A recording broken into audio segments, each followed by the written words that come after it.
Hello students, welcome to apnateacher.com. This is Murtaza Haider, your mathematics instructor for second year Sindh board और इस video lecture के अंदर हम बात करेंगे about the past paper questions of chapter number 2 और chapter number 2 का नाम है द स्ट्रेट लाइन। तो उमूमन मैंने अपने टीचिंग एक्सपीरियंस के अंदर ये चीज़ नोट करी है कि स्टूडेंट सवाल ही करते हैं कि सर ये जो आप क्वेश्चन करा रहे हैं क्या ये इंपॉर्टेंट है, क्या ये पास्ट पेपर्स में पूछा जाता है। तो इस वीडियो के अंदर मैंने आपको एक्सरसाइज बाय एक्सरसाइज बताया है कि chapter number 2 of second year math Sindh board उसमें किस साल कौन सा क्वेश्चन कितनी कितनी मरतबा पूछा गया है। तो इससे आपको एक काफ़ी आइडिया हो जाएगा कि जब आप अपनी प्रिपरेशन करेंगे कि कौन से क्वेश्चंस बहुत ज़्यादा पूछे जा रहे हैं आपसे, और दूसरा आपको ये भी पता चलेगा कि कौन सी एक्सरसाइज ज़्यादा इंपॉर्टेंट है। किस तरीके से अगर आप मिसाल के तौर पे ये देख रहे हैं कि एक्सरसाइज 2.5 में इतने क्वेश्चंस पूछे गए हैं इन द पास्ट 10 ईयर्स और एक्सरसाइज 2.1 में सिर्फ एक ही क्वेश्चन पूछा है, तो इसका मतलब ये है कि exercise 2.5 is much more important than exercise 2.1। ठीक है, सिमिलरली आप एक्सरसाइज 2.2 को आप कंपेयर कर सकते हैं एक्सरसाइज 2.4 के साथ। तो ओवरऑल क्या होगा, आपको अंदाज़ा ये हो जाएगा कि चैप्टर नंबर 2 में किस एक्सरसाइज से कितने ज़्यादा क्वेश्चंस पूछे जा रहे हैं, कौन कौन से क्वेश्चंस पूछे जा रहे हैं और किस किस ईयर में पूछा गया है। तो आपके बोर्ड के एग्ज़ाम्स में, सेकेंड ईयर सिंध बोर्ड के एग्ज़ाम्स में जो पेपर पैटर्न है फॉर चैप्टर नंबर 2 वो इस तरह से है कि आपके पास शॉर्ट क्वेश्चन आंसर्स आते हैं और लॉन्ग क्वेश्चन आंसर्स आते हैं। तो हर साल आपके पास चैप्टर नंबर 2 से एक शॉर्ट क्वेश्चन पूछा जाता है और एक लॉन्ग क्वेश्चन पूछा जाता है। तो इसका मतलब यह है कि पूरे चैप्टर 2 में से आपके पास सिर्फ 2 क्वेश्चंस पूछे जाते हैं एग्जाम्स में, लेकिन वो 2 कौन से क्वेश्चंस हो सकते हैं किसी को नहीं पता। उन 2 क्वेश्चंस की प्रिपरेशन के लिए, उसको अटेम्प्ट करने के लिए आपको बहुत सारे क्वेश्चंस पढ़ने पड़ते हैं, आपको बहुत सारी एक्सरसाइजेस करनी होती हैं, लेकिन उसमें से जो इंपॉर्टेंट क्वेश्चन जिसको आपने बिल्कुल नहीं छोड़ना, जिसको आपने बहुत अच्छे से प्रिपेयर करना है, जो कि आपके पास पेपर्स में पूछे जा रहे हैं, वो मैंने आपके सामने लिखा हुआ है। तो इससे क्या होगा, आपका एक शॉर्ट क्वेश्चन निकलेगा एग्जाम्स में और एक लॉन्ग क्वेश्चन निकल जाएगा। ओके, तो चलिए अब हम बात कर लेते हैं एक्सरसाइज बाय एक्सरसाइज। तो chapter number 2 the straight line, total आपके पास यहाँ पे 5 एक्सरसाइजेस हैं, जिसमें एक्सरसाइज 2.1 में सिर्फ क्वेश्चन नंबर 14 है जो कि पूछा गया है 2019 में, 2012 और 2008। तो आप ये देख सकते हैं कि 2008 से लेकर 2019 तक सिर्फ एक वाहिद क्वेश्चन है विच इज़ क्वेश्चन नंबर 14 जो कि एक्सरसाइज 2.1 में पूछा गया है। ओके, तो बुक से आप देख लीजिएगा कि क्वेश्चन नंबर 14 कौन सा है। ओके, यहाँ पे मैंने सिर्फ आपको क्वेश्चन का नंबर लिखा हुआ है। ओके, तो एक्सरसाइज 2.1 से सिर्फ एक question in the past around 12 years आपसे पूछा गया है। ठीक है, अच्छा अब हम बात कर लेते हैं एक्सरसाइज 2.2 की। एक्सरसाइज 2.2 से आपके पास पिछले तकरीबन 10 सालों में आपसे ये 4 क्वेश्चंस पूछे गए हैं। ओके, जिसमें से क्वेश्चन नंबर 9 आपसे 2019 में पूछा गया है, क्वेश्चन नंबर 13 2 दफ़ा पूछा गया है 2018 में और 2016 में, क्वेश्चन नंबर 10 आपसे 2017 और 2011 में पूछा गया है और क्वेश्चन नंबर 25 आपसे 2012 में पूछा गया है। तो पास्ट 10 ईयर्स के अंदर एक्सरसाइज 2.2 से 4 क्वेश्चंस पूछे गए हैं। ये वो 4 क्वेश्चंस हैं और ये इनके सामने ईयर्स लिखे हुए हैं कि किस किस साल में कौन कौन सा क्वेश्चन पूछा गया है। तो ये हो गया एक्सरसाइज 2.1 और हमने बात कर ली एक्सरसाइज 2.2 की। अच्छा, एक्सरसाइज 2.3 से आपसे कोई क्वेश्चन पूछा ही नहीं गया, सही है, तो 2.3 का मैंने कोई क्वेश्चन नहीं लिखा।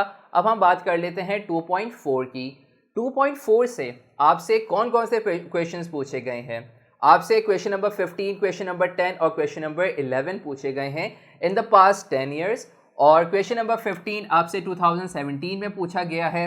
इसके अलावा क्वेश्चन नंबर 10 रिपीटेडली या फ्रीक्वेंटली पूछा गया है इन 2014, 2013 एंड 2010 और क्वेश्चन नंबर 11 सिर्फ एक दफ़ा पूछा गया है 2015 में।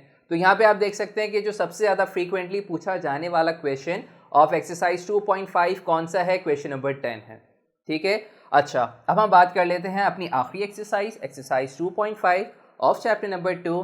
चैप्टर नंबर 2 के एक्सरसाइज 2.5 से आपसे 4 क्वेश्चंस पूछे गए हैं, question number 15, question number 20, question number 14 और क्वेश्चन नंबर 7। तो क्वेश्चन नंबर 15 आपसे 2018 में पूछा गया है, सिर्फ एक दफ़ा in the past around 10 years. ठीक है, क्वेश्चन नंबर 20 सबसे ज़्यादा फ्रीक्वेंटली पूछा गया है, ये आपसे 2016 में। 2013, 2012, 2010 एंड 2009, यानी पिछले 10 सालों में 5 साल आपसे क्वेश्चन नंबर 20 पूछा गया है। ओके, क्वेश्चन नंबर 11 सिर्फ 1 साल पूछा गया है 2011 में, और क्वेश्चन नंबर 7 आपसे पूछा गया है 2017 और 2015 में, यानी लास्ट 10 ईयर्स के अंदर 2 साल में आपसे क्वेश्चन नंबर 7 पूछा गया है। तो ये मैंने आप लोगों के लिए एक्सरसाइज बाय एक्सरसाइज तमाम क्वेश्चंस लिखे हैं जो कि अराउंड पास्ट 10 ईयर्स में आपसे पूछे गए हैं। अच्छा, अब करना क्या है कि चैप्टर नंबर 2 के अंदर हमें बहुत सारी चीज़ें स्टडी करनी होती है। हम स्ट्रेट लाइन स्टडी करते हैं, और हम स्ट्रेट लाइन स्टडी करते हैं इन दी कोऑर्डिनेट ज्योमेट्री। अब कोऑर्डिनेट ज्योमेट्री और नॉर्मल ज्योमेट्री क्या होती है? नॉर्मल ज्योमेट्री जो कि आपने क्लास 10th में करी है, वो आपने कुछ इस तरह से पढ़ी होगी कि for example draw line of 5 centimetre, आप 5 सेंटीमीटर की लाइन ड्रॉ कर लिया करते थे। ठीक है, फॉर एग्जांपल आपने उसके एक पॉइंट को ए का नाम दिया, एक को आपने बी का नाम दिया, यानी एक वर्टेक्स हो गया ए, एक वर्टेक्स हो गया बी। फिर क्या कहते थे कि from point A draw a line by making an angle 60 degree. तो आप क्या करते थे, उस स्ट्रेट लाइन में से ऐसे 60 डिग्री से एक एंगल ड्रॉ कर लिया करते थे। ये सारा काम आपने किस में करा है? ये आपने क्लास 10th में करा है नॉर्मल ज्योमेट्री में।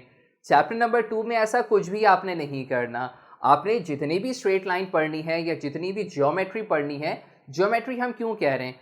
क्योंकि स्ट्रेट लाइन को अगर आप मुख्तलिफ पैटर्न्स के साथ अगर आप ज्वाइन करें तो आपके पास मुख्तलिफ डायग्राम्स बनती है। फॉर एग्जांपल अगर आपको एक ट्रायंगल बनाना है तो आप एक लाइन ऐसे लें, एक ऐसे लें और एक ऐसे ले लें। ठीक है, अब मैं आपको इशारों से समझा रहा हूँ, तो वो क्या बन जाएगा, आपके पास एक ट्रायंगल बन जाएगा। यानी आपको 3 लाइंस चाहिए, अब प्रॉपर पैटर्न से ड्रॉ करें, एक ट्रायंगल बन जाएगा। इसी तरह से अगर आपको स्क्वायर बनाना है तो उसके लिए आपको 4 लाइंस की रिक्वायरमेंट होगी। ठीक है, और आप क्या करेंगे, उससे मुख्तलिफ पैटर्न से ड्रॉ कर लेंगे तो वो आपके पास स्क्वायर बन जाएगा। तो बेसिकली जो ज्योमेट्री है, जो स्टडी ऑफ शेप्स है, वो स्ट्रेट लाइन ही से बन के मिलती है। सही है, बन रही होती है। इसीलिए हम स्ट्रेट लाइन को स्टडी करते हैं कोऑर्डिनेट ज्योमेट्री में। अब जो वर्ड कोऑर्डिनेट है वो क्या कहलाता है? आपने कोऑर्डिनेट सिस्टम ज़रूर सुना होगा, आपने एक्स वाई प्लेन सुना होगा कुछ इस तरह से। मैं आपको समझा देता हूँ थ्रू फिगर। आपने कुछ इस तरह से पढ़ा होगा कि ये आपके पास R2 प्लेन है। For example this is x axis, और हमेशा हम हॉरिजॉन्टल लाइन को एक्स एक्सिस ही लेते हैं और वर्टिकल लाइन को हम लेते हैं वाई एक्सिस। तो जितनी भी हम यहाँ पे ज्योमेट्री स्टडी करेंगे वो हम R2 प्लेन, अच्छा इसके मुख्तलिफ नाम हैं। आप इसको R2 प्लेन भी कह सकते हैं, क्योंकि R2 प्लेन हम क्यों कहते हैं इसे? क्योंकि ये जो प्लेन बना है ये 2 रियल लाइन से मिलके बना है। ठीक है, इसके अलावा आप इसको कार्टेशियन प्लेन भी कह सकते हैं। तो होता ये है कि यहाँ पे आप कुछ वैल्यूज़ पुट कर रहे होते हैं। फॉर एग्जांपल अगर मैं आपको यहाँ पे कुछ कोऑर्डिनेट्स लिख दूँ, कुछ वैल्यूज़ लिख दूँ, for example this is 1, this is 2, आसान कर रहा हूँ, दिस इज़ 1, दिस इज़ 2। एक पॉइंट आपके पास यहाँ है, एक पॉइंट आपके पास यहाँ है। अगर आपने इन पॉइंट्स को प्लॉट करना है तो आपने क्या बताना होगा? आपने इस पॉइंट का एक्स कोऑर्डिनेट भी बताना होगा और आपने इसी पॉइंट का वाई कोऑर्डिनेट भी बताना होगा। तो एक्स कोऑर्डिनेट क्या होगा? ये होगा इसका एक्स कोऑर्डिनेट, ये होगा इसका वाई कोऑर्डिनेट। तो इसके कोऑर्डिनेट्स हम क्या लिख देंगे? 1,1। ओके, सिमिलरली अगर आपको क्या करना है, इस पॉइंट के कोऑर्डिनेट्स निकालने हैं तो आपने क्या करना होगा? ये इसका एक्स कोऑर्डिनेट हो गया, this is its Y coordinate, और ये क्या हो जाएगा आपके पास 2,2। तो आपने देखा होगा स्ट्रेट लाइन पढ़ते हुए कि जब भी एक स्ट्रेट लाइन का जिक्र होता है तो उसके जो पॉइंट्स गिवन होते हैं। अच्छा, पॉइंट्स का मतलब ये है कि अगर मुझे एक लाइन ड्रॉ करनी है तो एक लाइन ड्रॉ करने के लिए मुझे 2 पॉइंट्स रिक्वायर्ड हैं। तो अगर मेरे पास 2 पॉइंट्स आ गए, इसको अगर मैं जॉइंट कर लूँ तो वो क्या कहलाएगा? आपके पास स्ट्रेट लाइन बन जाएगा। तो हमें एक स्ट्रेट लाइन ड्रॉ इस तरह से नहीं करवाई जाएगी कि आप फॉर एग्जांपल 7 सेंटीमीटर की लाइन ड्रॉ करें। आपसे कहा जाएगा एक स्ट्रेट लाइन है और उसके वर्टेक्स फॉर एग्जांपल अगर मैं इसके हिसाब से बताऊं तो वो क्या हो जाएंगे? 1,1 और 2,2। तो एक स्ट्रेट लाइन को डिफाइन करने के लिए इसके 2 कोऑर्डिनेट्स आपको बताने होंगे। आप उसको ज्वाइन कर लेंगे, एक स्ट्रेट लाइन बन जाएगी। और जितनी भी हम स्ट्रेट लाइन पढ़ेंगे वो हम इस तरह से कार्टेशियन प्लेन या R2 प्लेन के अंदर पढ़ेंगे, जिसको हम कोऑर्डिनेट ज्योमेट्री कहते हैं। तो इन एक्सरसाइजेस के अंदर हम मुख्तलिफ फार्मूलाज के ऊपर बात करते हैं। हम यहाँ पे डिस्टेंस फार्मूला पढ़ते हैं कि 2 पॉइंट्स के दरमियान कितना डिस्टेंस है। हम रेशो डिवीजन फार्मूला पढ़ते हैं कि मिसाल के तौर पे अगर ये लाइन है, इसको कोई एक पॉइंट किसी भी पॉइंट पे अगर कट कर रहा है तो किस रेशो के साथ कट कर रहा है, आप उसका रेशो बताएं। सही है। इसके अलावा हम इसका स्लोप पढ़ रहे होते हैं और भी मुख्तलिफ चीज़ें पढ़ते हैं जो डेफिनेटली मैं आपको यहाँ पे नहीं बता सकता। लेकिन जब हम यहाँ पे एक्सरसाइज बाय एक्सरसाइज जब क्वेश्चन सॉल्व करेंगे तो मैं आपको प्रॉपरली बताऊँगा कि एक्सरसाइज 2.1 में आपने क्या क्या चीज़ें स्टडी करनी है और इस क्वेश्चन के लिए आपको क्या क्या फॉर्मूलाज पता होनी चाहिए, क्या क्या बैक हैंड नॉलेज पता होनी चाहिए in order to solve question number 14 for example. इसी तरह से एक्सरसाइज 2.2 के इन क्वेश्चंस को सॉल्व करते हुए आपको क्या क्या फॉर्मूलाज पता होने चाहिए, क्या क्या टर्मिनोलॉजीज आपको पता होनी चाहिए, क्या क्या टेक्निक्स पता होनी चाहिए, क्या क्या आपको यहाँ पे कंडीशंस पता होनी चाहिए। ये सब के सब मैं आपको एक्सरसाइज बाय एक्सरसाइज जब क्वेश्चन सॉल्व कराऊंगा तो बड़े डिटेल में बताऊंगा। ओके, सो इस वीडियो के अंदर हमने बात करी कि चैप्टर नंबर 2 के पास पेपर क्वेश्चंस में आपके पास एक्सरसाइज बाय एक्सरसाइज कौन कौन से क्वेश्चंस पूछे गए हैं और किस किस ईयर में पूछा गया है। So this is it for this lecture. Hopefully you have understood this. और अब हम एक सीरीज़ ऑफ लेक्चर वीडियोज़ बनाएंगे कि जिसके अंदर हम इन तमाम क्वेश्चंस को एक एक करके सॉल्व करेंगे। So will meet you very soon in our next lecture. Till then, अल्लाह हाफिज़।